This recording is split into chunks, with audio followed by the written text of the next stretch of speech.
The Radio Misfits Podcast Network.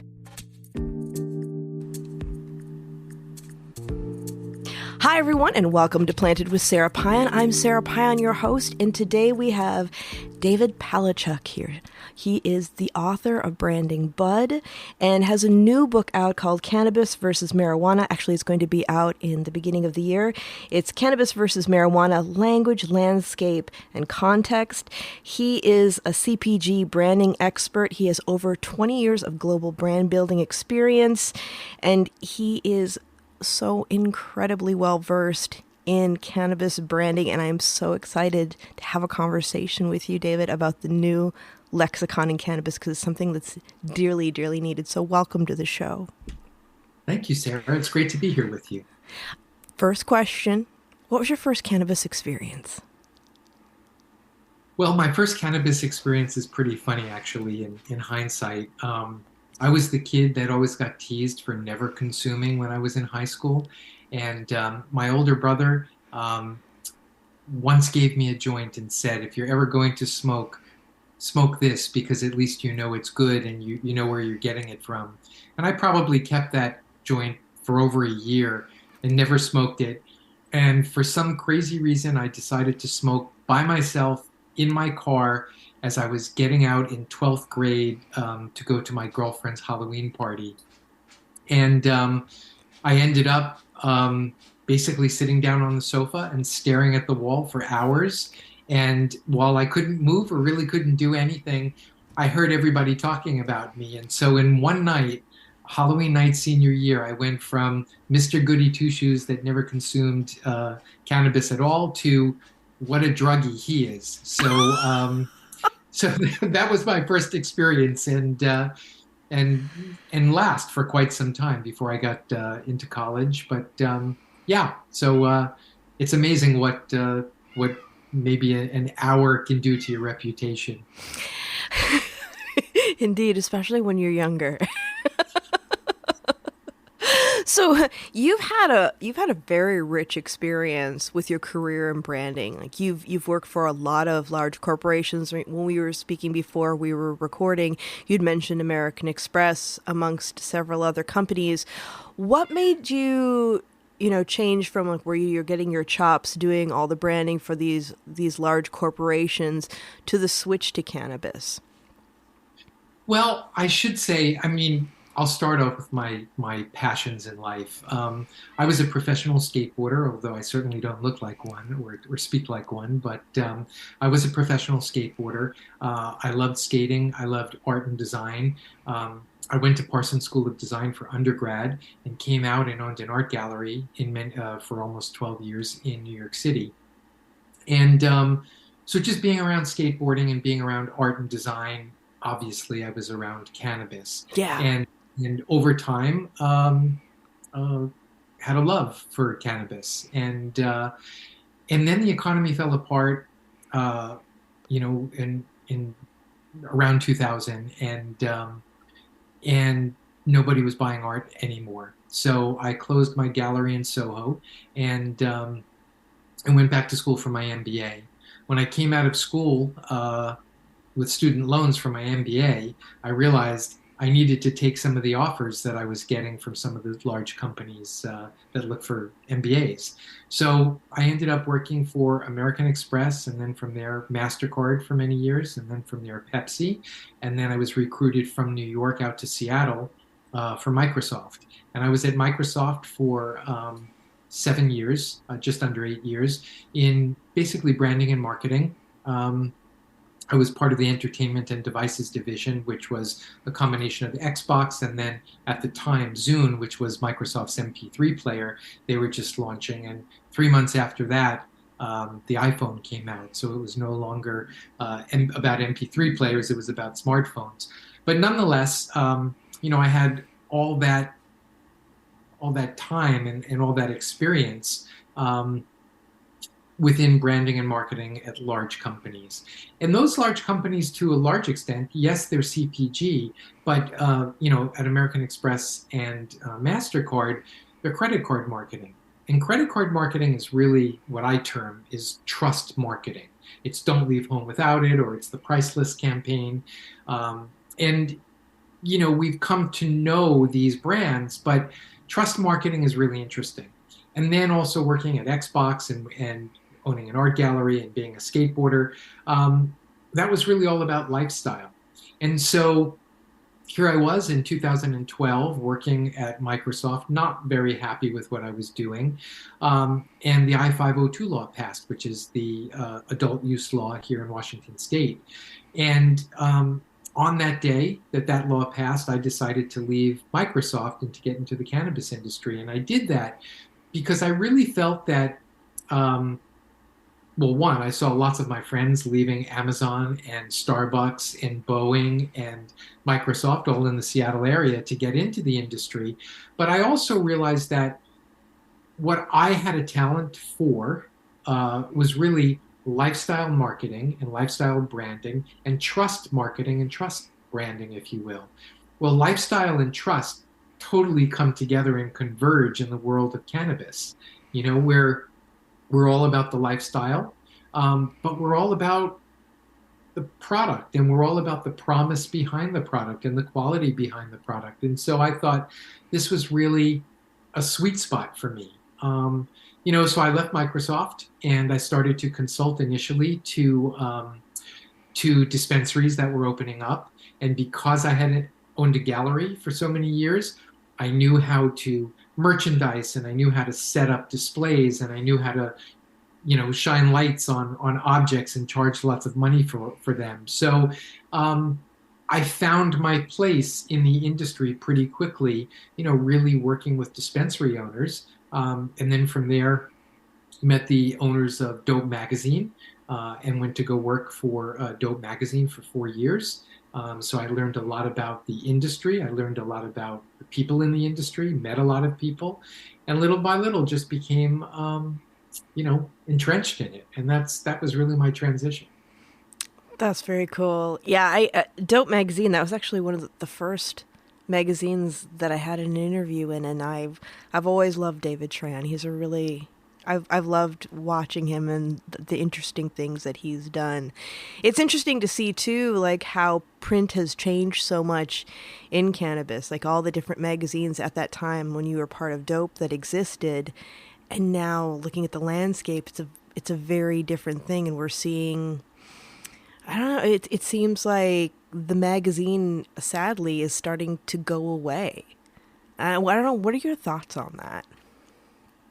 Yeah, I definitely think that's the case. I think it's that way for a number of reasons. I think everybody is looking for the most recent, relevant information, and even in a magazine, if you have a 3-month lead time by the time you're collecting all the advertisements and you're having all the articles written and you're catching up to everything that would be in a specific issue,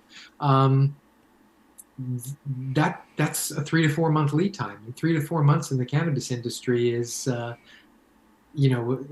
dog years, right? It's just, it's a lot. So I think people are pretty much focused on, what's happening in real time. And the only place to really get that is online. When I was at Dope Magazine for 4 years, my title there was VP of Partnerships and Licensing, brand licensing. And even though I did that, I was worked very closely with Dave Tran, also known as the Tranimal. While I was there, I also wrote a 3-page article in the magazine called Branding Bud, which is really the inception of my first book.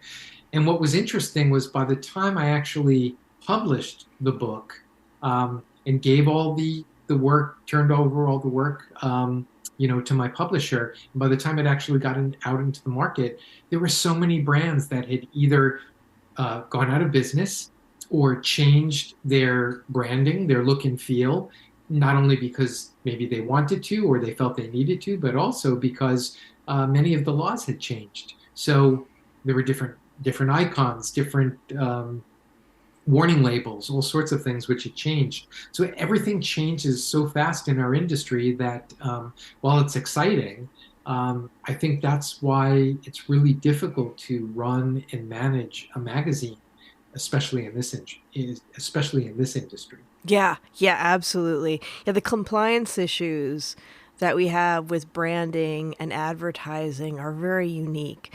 And I can't wait for the day that we have more normalization so some of this loosens up because some of the ideas that they have, make sense. I mean, obviously don't want things that are appealing to children, but there is also something about the elegance of branding and attracting people with branding where they see themselves like, I am that. I want to be that. The things around that. And cannabis is also for those who maybe haven't thought about it before, but it's a very deeply personal thing, almost emotional for some people, although you wouldn't think about it that way. But when I worked in a dispensary, and if somebody didn't have access to their favorite brand or the product that they liked, especially when things shifted after legalization, it was a very, very emotional thing, very personal. And so when we're branding, it seems like there's a lot of that to take into consideration as well. Absolutely. And the one thing that comes to mind is, while at Dope Magazine had multiple issues for different states because there were different producers and processors within certain states that, and obviously at that time it was so new, there weren't really any MSOs. There weren't any folks that were spanning, multiple states. And I should say multi-state operators for those that don't understand what an MSO is. But so Dope Magazine had many different publications every month for different states. And then we start to get into not only were there different brands in different states, and many of those brands would only want to advertise in their state magazine because obviously why should they advertise in another state's magazine when people aren't going to purchase their products because they're not available there? But even when you go deeper, even dosing, like even today, a serving of THC in Washington State is 10 megs, where it's 5 megs in Massachusetts, for example. Right. And then, of course, there's even more nuances between adult use and the medical market. So it's interesting to see all of the nuances and how fragmented this industry really is. So coming back to, why are there fewer magazines or virtually no magazines these days? That's really why. I think that's the answer. It's just so fragmented that it's hard to capture everything that's meaningful to everyone across all the states. Yeah. Yeah, absolutely. It's not like back in the day where you'd have something like High Times and it was more it was more of a underground aficionado sort of counterculture thing where we're now looking at the industry, not just the movement, but the industry growing up and changing, and the face of the person who uses cannabis is, well, the perception of the face that uses cannabis is very different. Because when I work with policymakers, one of the biggest things that I always talk about is that a lot of policy isn't based on fact. It's based on stigma, and it's based on state culture. And a lot of the people who are creating these laws or representing them still have a very outdated view of who a cannabis user is. And I always say, spend an afternoon in a dispensary and you'd be surprised at who's walking through and what they're using it for. And so when people get upset about the policies or how expensive things are, because, here in California, we have a lot of pain points. I always tell them this is your time to stand up and say, I'm a contributing member of society. I pay taxes. I use cannabis and I vote. Let the people know who depend on your votes to keep their jobs, who you are. And I don't know if we're seeing enough of that, but I also think that, part of the conversation around that too is not only educating policymakers, but in the grand scheme of things, and this is one of the things I was really excited to talk to you about, is really like taking a look at our lexicon around cannabis and how do we change that as things evolve. Like, when I've taught classes before, I use when we talk about like the spectrum of feel. And I always tell people, when you go to a menu, you're going to see indica, sativa, hybrid, indica dominant hybrid, sativa dominant hybrid. Know that everything's a hybrid. Everything's interbred. There are no true indicas or sativas on your menu. Unless you have a friend who collects old land races, you're never going to come across them. But we use these unfortunate descriptors to give you some idea of the semblance of the spectrum of feel. And then, we have our colleagues that are more scientific and they start talking about chemovars. But when we're looking at the marketplace and we're looking at consumers, you're never going to get them to grasp the idea of a chemovar. So what do we do? Well, I think that's a great question, by the way, and I think words are really important. The words we use, how we use them, when we use them, in what context we use them, is really key, and that's what I address in my second book. But going back to what you said earlier, one of my favorite expressions is when truth battles perception, perception most often prevails, which means, at least in this case, means that most people that are on the outside looking at the cannabis industry or cannabis consumers think of stoners. They don't, they're still really tied up in some of the misconceptions and stereotypes of the past. And like you said, it wouldn't take long for somebody to spend some time in a dispensary and understand who's actually coming in to make the purchases. But even in the things we do every day, for example, let's just go through a few of the words. You started off with sativa versus hybrid, and that's one of the things I talk about in my book as well. And the truth is, like you just said, for the most part, everything is a hybrid. Sativa versus indica is just really old and not really relevant anymore. Even further, people have, those that are more likely in the industry have kind of double-clicked a little bit and gone deeper into terpenes now. But even just to talk about terpenes for a moment, most people don't understand what terpenes are. Most people don't understand their effects. One of the things I always talk about is if you look at terpenes and then you think about aromatherapy. Yes. Aromatherapy is something that everybody, for the most part, knows and understands. They understand that lavender is calming, and they understand that citrus is uplifting. Well, if you really look at the terpenes and you see which terpenes are more dominant, for example, lavender, the plant, has terpenes in it as well, and linalool is what it's high in. Well, if you look at the more calming cultivars, you'll see that they often are higher in linalool. Conversely, the more, I hate to say it, sativa-leaning hybrids are, high in limonene and pinene. Again, more uplifting.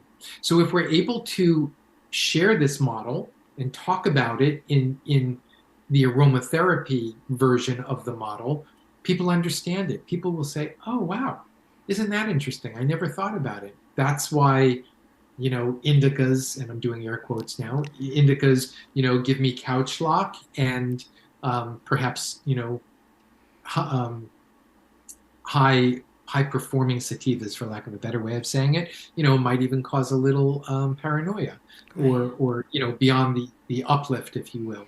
So it's really no surprise that when you think about it, these are the effects, and as you said, the spectrum of feel, that one can gain or benefit from, or even not benefit from in the opposite direction if it's not what they were hoping for, if it's not what they wanted at the time. But there are models out there that we can use that people already understand. And not only people in the industry, and maybe even better so, people outside of the industry to understand, or newbies for that matter, to understand like, oh, okay, maybe I shouldn't be just looking at indica or sativa. Maybe there are other things I should be looking at to help me better understand what this plant is all about, what its capabilities are, and in which direction can it take me? And quite frankly, I always talk about, I always usually talk about need state and rituals, right? So cannabis is steeped in need states and rituals. Well, when you think about need states, I always couch them in additive and subtractive. So an additive need state is I'm going to consume cannabis right now to enhance my experience. Maybe I'm painting, maybe I'm going for a hike, maybe it's date night. But a negative or subtractive rather, subtractive need state is when you have pain or that you want to alleviate or you want to go to sleep. So when you think about need states, if you're about to take an Advil or a Tylenol to alleviate your pain and you're in that mental state versus, hey, I'm about to go on a hike and or I'm about to paint or I'm about to do something creative and I want to enhance that, those are really diametrically opposed need states and mindsets. And so I think it's also important for us to think about what it is we want out of cannabis and what are those benefits, what are those effects, and how if we don't choose wisely, they might adversely affect what we're trying to do and where we're trying to go. So it's really important to kind of give it some thought and think through what works, at least technically what works best for you. And then from there, of course, it's all personal experimentation from there as well. Yeah. I mean, it's one of those things where I think cannabis, like experimenting with it, I always call it that safe container for experimentation where people will come up to me and they'll be like, I've been trying to use it. It's not working. I'll say, well, what have you been doing? And then they just I get the furrowed brow and they're saying, I don't know. All I know is that it's not working. I'm like, okay, so let's create this container for experimentation. Keep track of what you're using. Keep track of how you're feeling that day. Keep track of what you're using it for. And one of the things that always amazes me is that when we get into the concept of legalization, all of a sudden people don't think about dosage. They're like, well, it's legal. Well, and so is, and I hate to make this comparison, David, but so is alcohol, but you don't see somebody drinking a whole bottle of Jack just because they can. Like, what's the amount that works well with your body, and when is that good for you, and how do you use it? How does that manifest in your body? And the reason that we have so many modes of use is because there is such a difference in how people react, which is beautiful. But then also having the conversation, and even though we create our own endogenous cannabinoids, you may not be able to tolerate phytocannabinoids. And that's okay. Yeah, well, what's interesting is, comparing it to alcohol for a moment, which I don't like to do, but just because you brought it up, we drink alcohol, right? When you look at cannabis is so different. It's not only the dosing, it's the means of uptake. Right. So, and which leads us to the form factor. So are you smoking it? Are you, which is inhalation? Are you eating it, which is ingestion? Are you drinking it, again, ingestion? Where is the THC and the terpenes and the cannabinoids passing through? Does it go right to your bloodstream? Does it pass through your liver? Is it changed as it passes through? Not too long ago, before the fast-acting beverages were around with the help of nanosonification, the molecules were too large to pass through certain membranes in your body. Therefore, either you lost most of it or it took longer to get through. So there's so many different things well beyond dosing that really come into play. And then after you add all those layers, it's also really, your personal situation. Right. Did you eat a lot, prior to consuming? Do you weigh a lot versus not weighing a lot? Are you sensitive?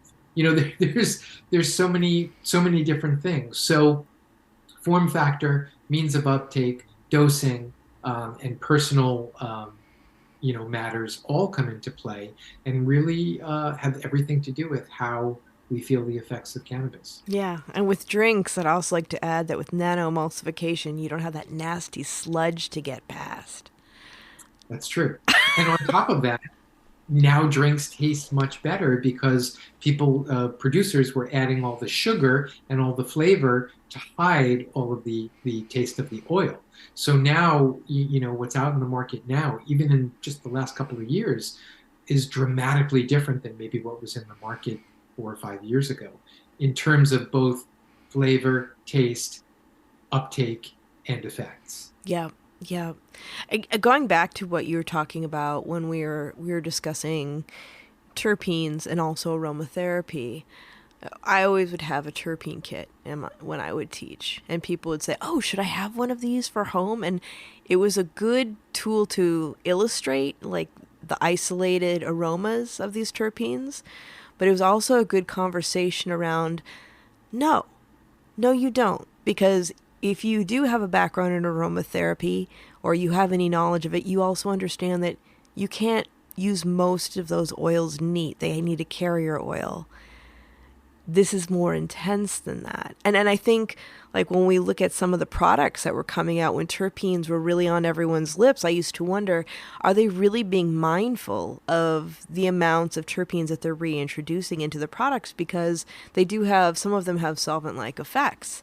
And I think we've grown up a little bit more around that too. Like I feel like there are people that instead of latching on to the latest catchphrase, they're actually having more thoughtful approaches to it as we start to see how people are affected by it and also how the wrong mistake can really, destroy your business. I think about some of the, not even just with terpenes, but just some of the models of modes of use that we've seen in the past that have been like blips, comedic blips, like cannabumps.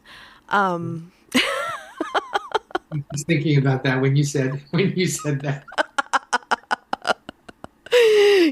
I feel for the people who thought that was a great idea, but I also appreciate the comedic pause that it gave a bunch of us as well.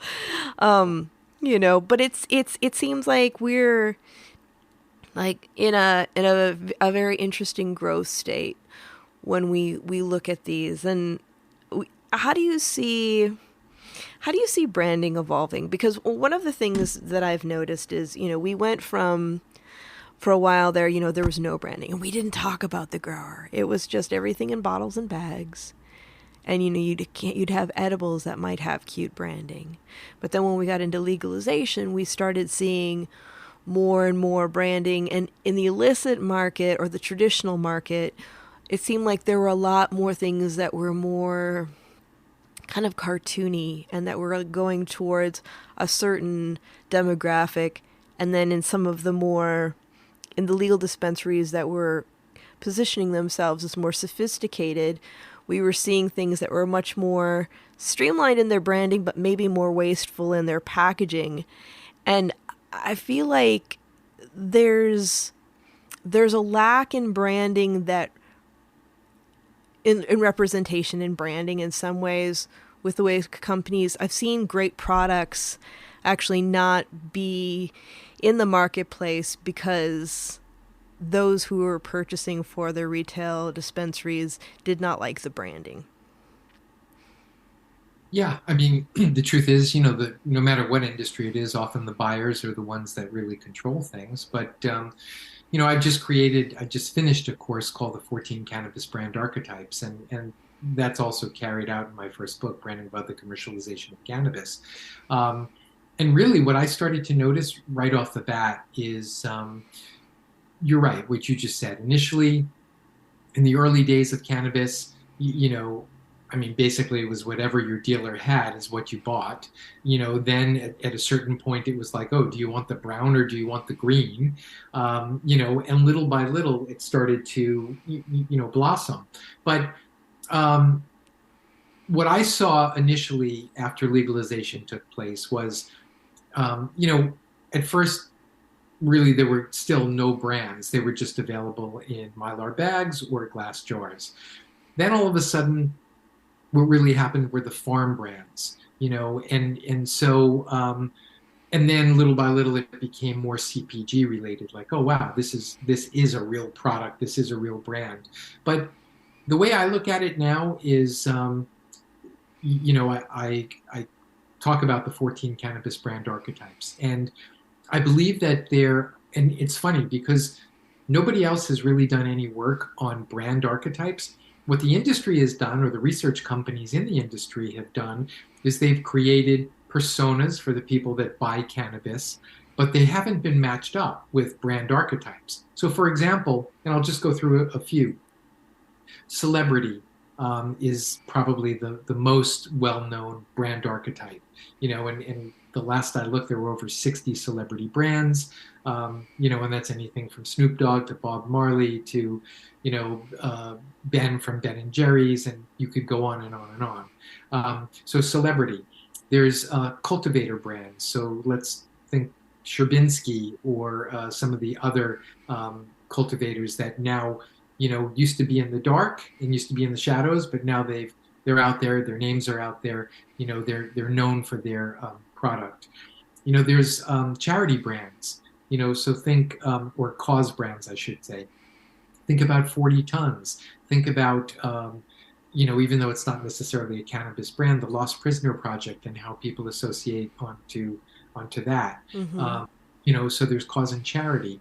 Think about novelty, maybe like a vacation brand or those types of brands where they're now appealing to older people coming back to the cannabis space to purchase and to sort of harken back, to their youth, if you will. Think about value brands, right? Old Pal, Baker, and that really came about during the pandemic when people were looking to minimize their trips to the dispensary, which of course were essential at the time, but they would go in, they would purchase more. So value brands came out right around then. What else? We have gender-based brands, so whether they're brands for women or brands for the LGBTQ community, and I could keep on going, but there are very specific brands now that fall into these categories. And I should also just point out, many of the brands overlap and overlay, right? So let's take a brand that doesn't exist anymore, Whoopi and Maya. Mm-hmm. It was a celebrity brand because it was Whoopi Goldberg. It was all products geared toward women and women's ailments. PMS, among others. And then there was also a charity component to it as well. So, if you really look at cannabis brands, you can really break them down and understand who they're trying to appeal to. I think most people don't do that because they're just, they're razzled and dazzled by everything on the shelf and they're looking to check things out. But as a branding and marketing expert, I always come in and I look at what's happening, but then I say, okay, let's go deeper than this. Who are these brands trying to appeal to? What is it that they're trying to accomplish? And some, another brand like Farmer and the Felon, Mm-hmm. that too sort of falls into that category of both cultivator and charity or cause brand. So, there's all these brands that are out there. They're appealing to different people in different ways, but my sense is that the general consumer still is looking for the highest THC and not really looking at the brand or looking at anything really further, whether it's terpenes or cannabinoids. I just don't think, I think consumers generally are lazy. And so they look for shiny objects, or the things that have cool factor, that will make them appear a certain way, and that's what brands do, right? And one thing too, just to sort of step back for a moment, if you look at the arc of what brands are over the last 50 or 60 years, post-war in the 50s and 60s, brands were really about efficiency. So there was sliced cheese and there was sliced bread, and car companies talked about miles per gallon. And then at a certain point, when the U.S. got a little, more comfortable, for lack of a better way of saying it. Um, all of a sudden, it went from miles per gallon to miles per hour. It was more about not the economy or the efficiencies of the brands, but more about how these brands made us feel. So, it was more about driving the convertible and the wind blowing through our hair as opposed to the car itself. It was really the feel that or the emotions that the product gave us. And then as we moved, into more recent times, we started to get into, um, let's say, the 90s into the 2000s. And then it was really all about 80s, 90s, and into 2000s. It was really all about the brands, right? Logo slaps everywhere, people wearing Gucci or Versace or what have you. And this was really a reskinning of people, if you will. And it was really done to either exclude yourself from a certain group or include yourself within a certain group. And then all of a sudden, as we kind of broke the 2000s, we've kind of gotten to a place where we now purchase brands because we believe in their promise. And I always say that, a brand is a promise and the ability to consistently deliver on that promise. So think Tesla, think seventh generation, think Patagonia, those types of products where people buy into them because of what the brand is about and what the brand believes in and the ethos of the brand. So brands have really dramatically changed, or maybe the brands haven't changed, but the way brands are marketed and the way people respond to brands have dramatically changed, just from the 50s into the 2020s, which when you really think about it, that's 70 years. Yeah. So, it's interesting to see and to understand how consumers look at brands now and how brands are created now.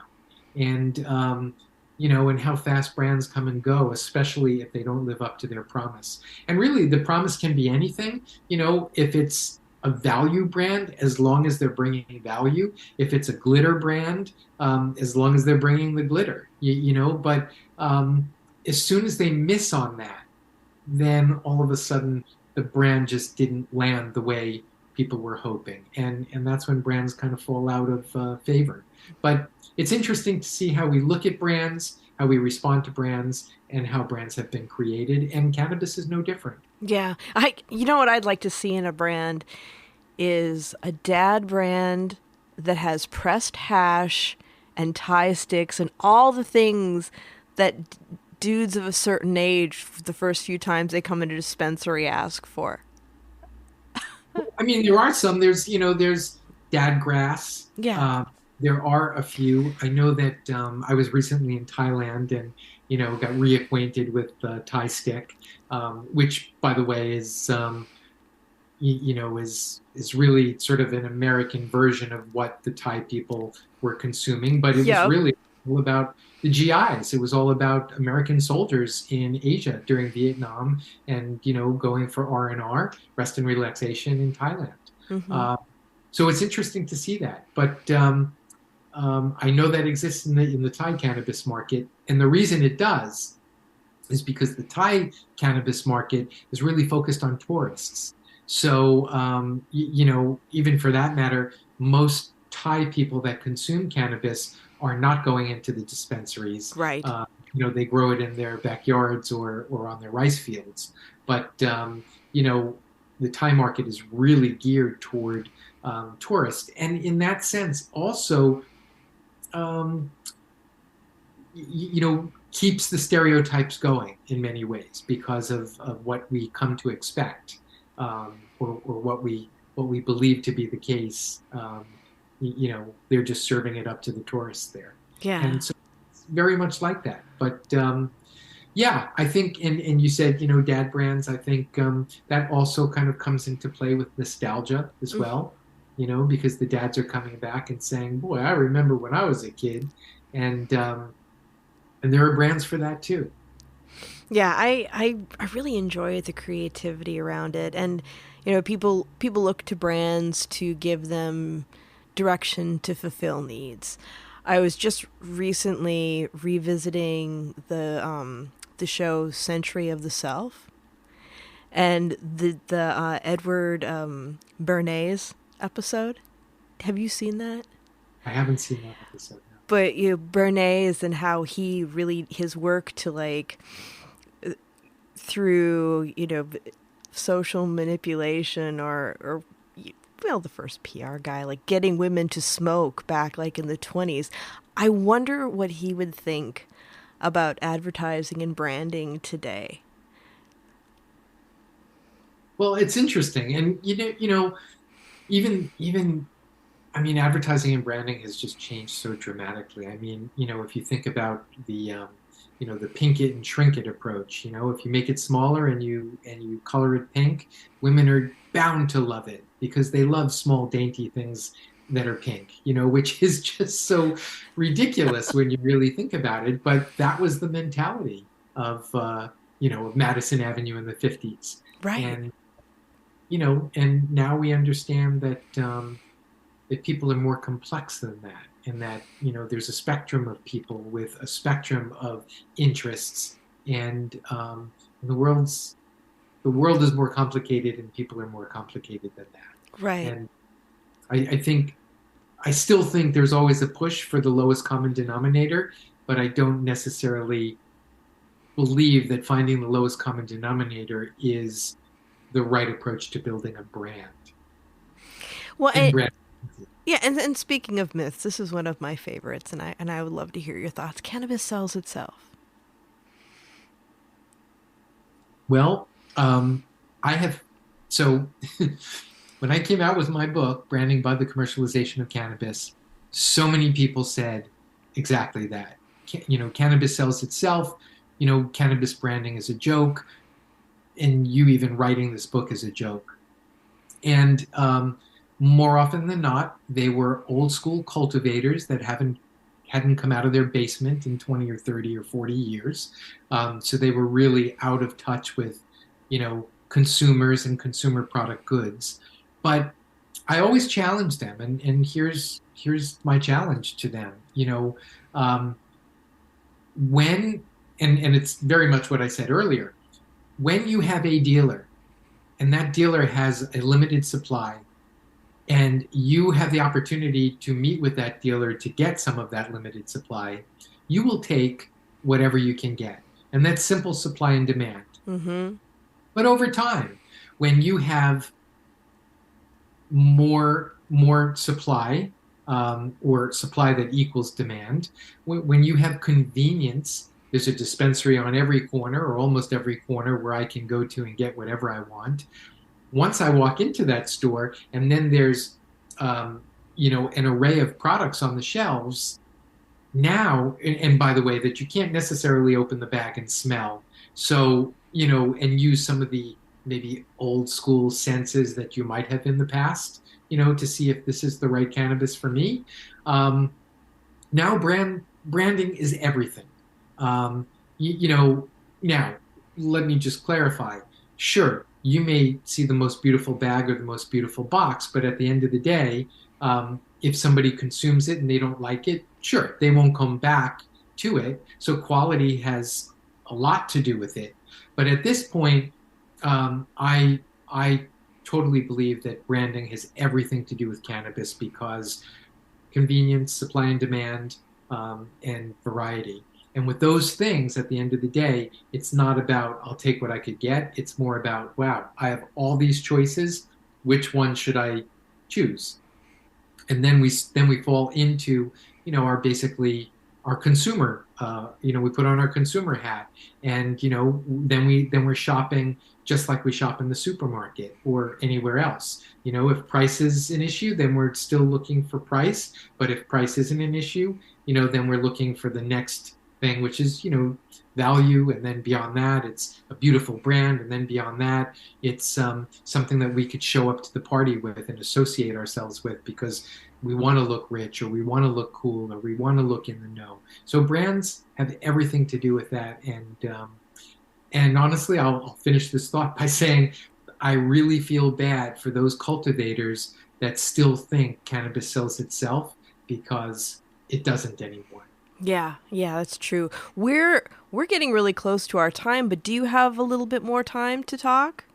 Of course, yeah. Okay, I just want to make sure, be cognizant of that.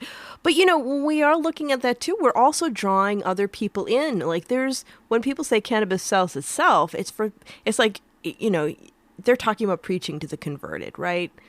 Whereas like when I first started working in cannabis after, a career in nonprofits and civil rights post cancer, I had a lot of friends that did not engage with cannabis. And they just kind of looked at me and they're like, oh, she's going through after cancer midlife crisis. That's cute. Okay, Sarah, do what you need to do.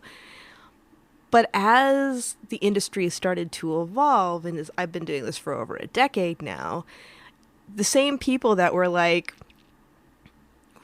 cool, Sarah, like follow your bliss, not my jam, they're all of a sudden calling, going, hey, what about those gummies? Like, is that something that that maybe like we should be doing a little experimenting with? Or, I just read this thing about CBD in like Self Magazine. Would you talk to me about this a little bit more? And I feel like branding is a huge part of the normalization as well, because these are the people that would have been turned off by non-branded things that they thought were underground and illicit, and perhaps they had a bad experience when they were younger with like smoking something or a brownie, so they were just like, that's never going to be for me. That's that's just not my jam. But as we start to see like the evolution, the maturing of the industry, there are more people that are curious. I mean, even like I'm looking at your background, you have a Jonathan Adler, you have your ganja jar back there. I mean, that was like a huge step for the normalization. It's like home decor and fashion and sophistication. And now people are like, maybe I need to revisit this a little bit. Absolutely. And I think, form factor totally comes into it. If we just think about smoking flower, yeah, a lot of people don't smoke. They don't like to smoke. They don't like the smell of smoke, and especially the smell of cannabis. So I think that's, the first hurdle. Then once they realize like, hey, wait a second, there's edibles and there's beverages and there's vapes and there's all these other form factors that I could try this where I'm not going to smell like weed and I'm not going to, fall into this, all the things we think about stereotypes, right? Oh, I Mm-hmm. hate the smell of that, or no, I don't like to smoke, or those types of things. Well, we've gotten over that hurdle. And now, even with microdosing, right? Mm-hmm. So now there's all these different trends. And, I think Can did a great job of that, Can, the cannabis infused beverage. They sure did. So it's microdose beverages, and they have Gwyneth Paltrow as an investor, and Rosario Dawson, and a whole bunch of others that kind of come with it. They've put big billboards up on Sunset Boulevard, and they've done all these different things to really take it to a different level. And I think that's important. It also comes back, as we said earlier, about language and how important language is. For example, I don't use the word use.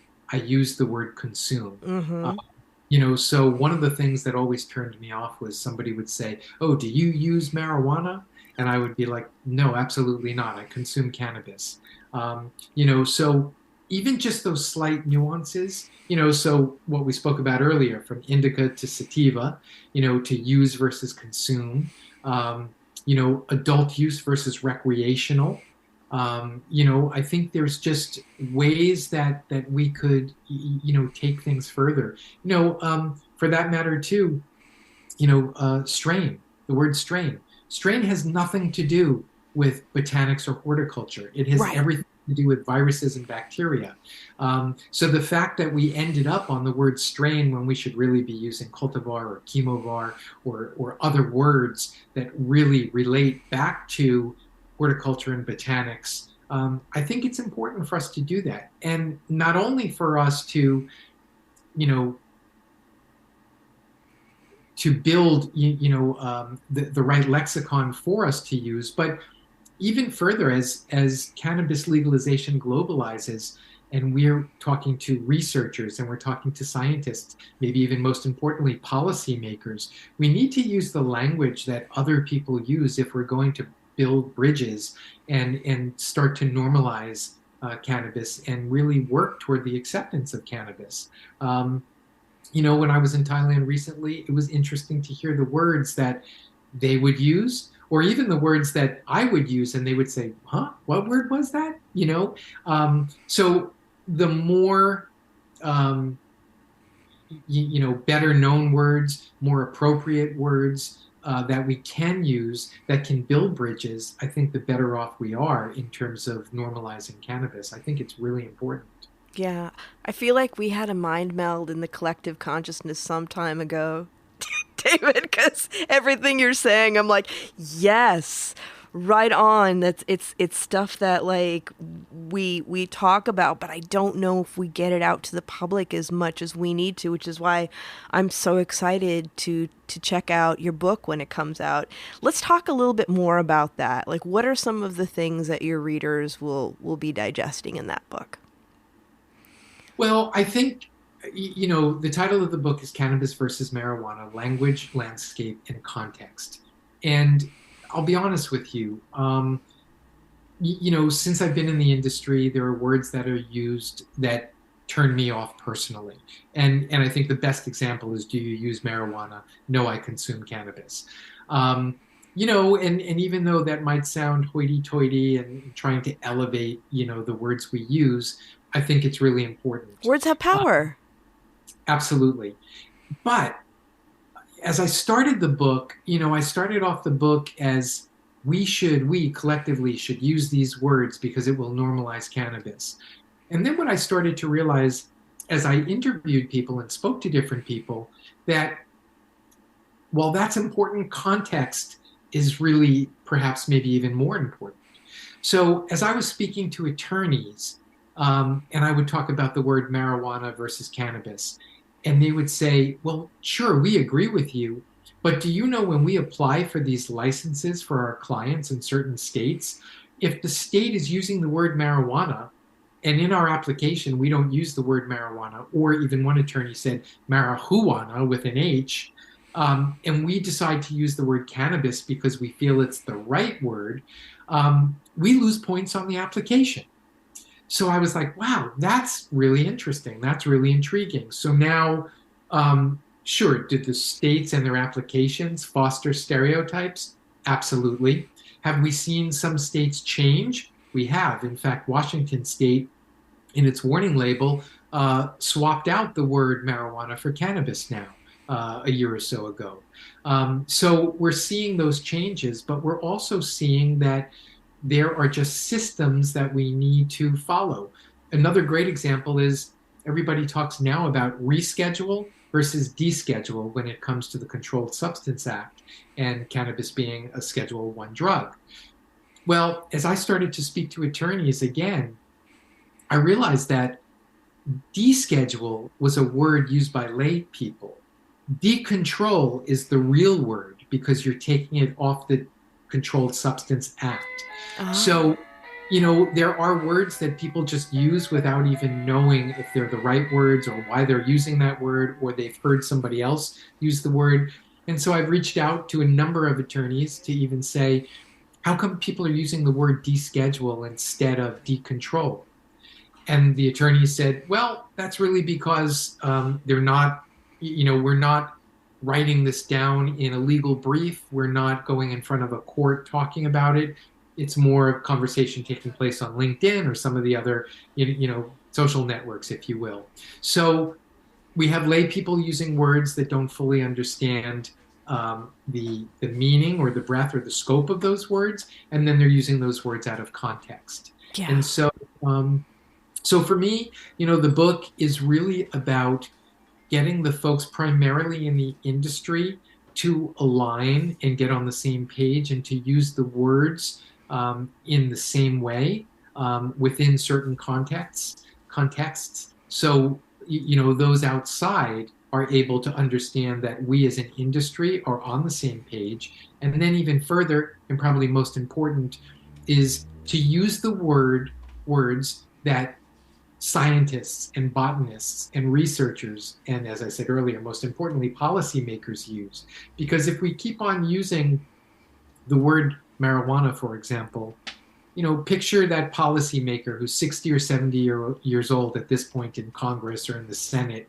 As soon as you bring up the word marijuana, they already, their minds are swirling with all these different concepts from their history with marijuana, and their prejudices and so on and so forth. So if we're able to use words, primarily scientific words, and use them in the right way and in the right context, I think we can change little by little the perceptions of the folks that are against it, and also educate people that want to learn about it and are first coming in. So it's re-educating the older folks and and normalizing it for the younger folks. Yeah, I think that's so important, and it's going to change a lot of the perceptions, and that changes everything in the long run. It's going to take time, but it will. Everything takes time. Yeah. Yep. So, as we're wrapping up, what are some things that you're excited about? Well, I'm excited about perhaps the rescheduling. I think that's what's going to happen eventually. I don't know when. Even though there's been lots of talk about it, the truth is, and I'll say we're talking about cannabis here, but the truth is there's more important things in the world happening right now than the legalization of cannabis. And I think politicians are focused on that. I think, and people are focused on that. But when it comes back to cannabis, I think rescheduling will help. Everybody's talking about it going from a Schedule 1 to a Schedule 3. If it does, then the tax implications will change with 280E. Hopefully that will make the industry more profitable. If the industry is more profitable, then there's more investment coming into the industry. If there's more investment coming into the industry, then again, it comes back down, I hate to say it, to Wall Street as well as Main Street, where things become normalized and accepted. And, but it will take time. I don't really see federal legalization taking place for a very long time. It's one step at a time, but that's what I would think the next big thing is, is rescheduling, allowing for a more profitable industry, and then therefore more investors coming back into the industry, because right now nobody is investing in the industry. Once there's more investment, there's more brands, there's more opportunity, there's more education, there's more normalization. Yeah, I agree. It's a very challenging time right now, and I'm extraordinarily excited to see how we grow and change. And for our listeners that want to follow you on social media, check out your publications, how will they do that? Well, you can always find me on LinkedIn. I post almost every day, so check me out there. If you want to check out my website, it's brandingbud.com. We've got our weekly show that we put up, a blog, so on and so forth. So you can find the latest things happening in my world on my website at brandingbud.com. And outside of that, feel free to reach out to me. You can always reach me at info@brandingbud.com, and I'll be sure to reach out personally. Thank you so much for being on the show, David. It's been a pleasure. I'm really looking forward to our future conversations, and I'm really excited to check out your book when it comes out. Please stay in touch. Absolutely. Sara, I see you all the time on LinkedIn as well, and I'm glad we finally had the opportunity to chat, and I'm grateful for being on your show. I love what you do as well. Keep doing it, and thank you. It's been a pleasure chatting with you. Oh, it's always a pleasure to talk to a colleague and a kindred spirit, so thank you so much. Indeed. Thank you, Sara. And everyone, remember, if you like listening, please give us a review, share it with a friend, let us know what your favorite episodes are. And if you'd like to stay in touch over social media, we are Planted with Sara Payan on Facebook and Planted with Sara on Instagram and Twitter. You can also go to our website, www.plantedwithsara.com, or listen to us on our parent network, Radio Misfits Network, where there are other great podcasts, like one of my favorites, the Winemakers Podcast. So check it out. You can listen to Planted wherever you listen to your favorite podcast, whether that's Pandora, Spotify, Amazon, Google, Apple, Stitcher, Tune in. We are there. So join us. And until next time, stay curious, stay safe, and remember, it's a wild world out there. Be good to one another. Until next time, take care.